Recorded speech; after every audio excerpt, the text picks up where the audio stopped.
This is what happens when a South American floating fern called giant salvinia grows unchecked. What's happened here is this mat is thick enough that this grass, this sedge is growing on it.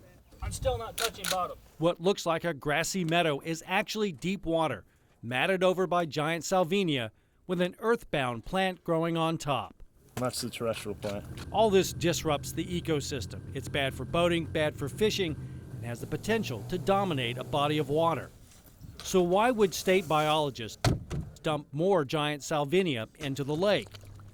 The answer starts here, at the State Fish Hatchery near Brooklyn, where these biologists are growing a certain little weevil, one that eats only giant salvinia. When the weevils are successfully in an area, they can penetrate into areas with salvinia in it that herbicide sprayers would have a hard time getting into, things like creeks and under large cypress breaks and forested areas. It's one more tool to combat the invasive species, along with herbicides and mechanical removal. In a place like B.A.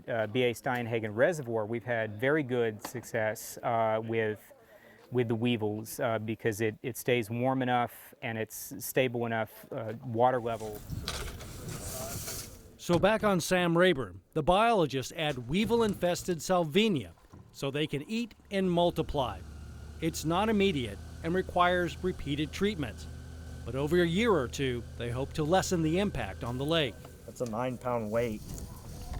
The salvinia is buoyant enough that it's holding that weight up.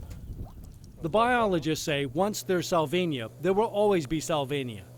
But a little weevil may go a long way to combating a giant problem. On Sam Rayburn, Tom Wright, KFDM 6 News.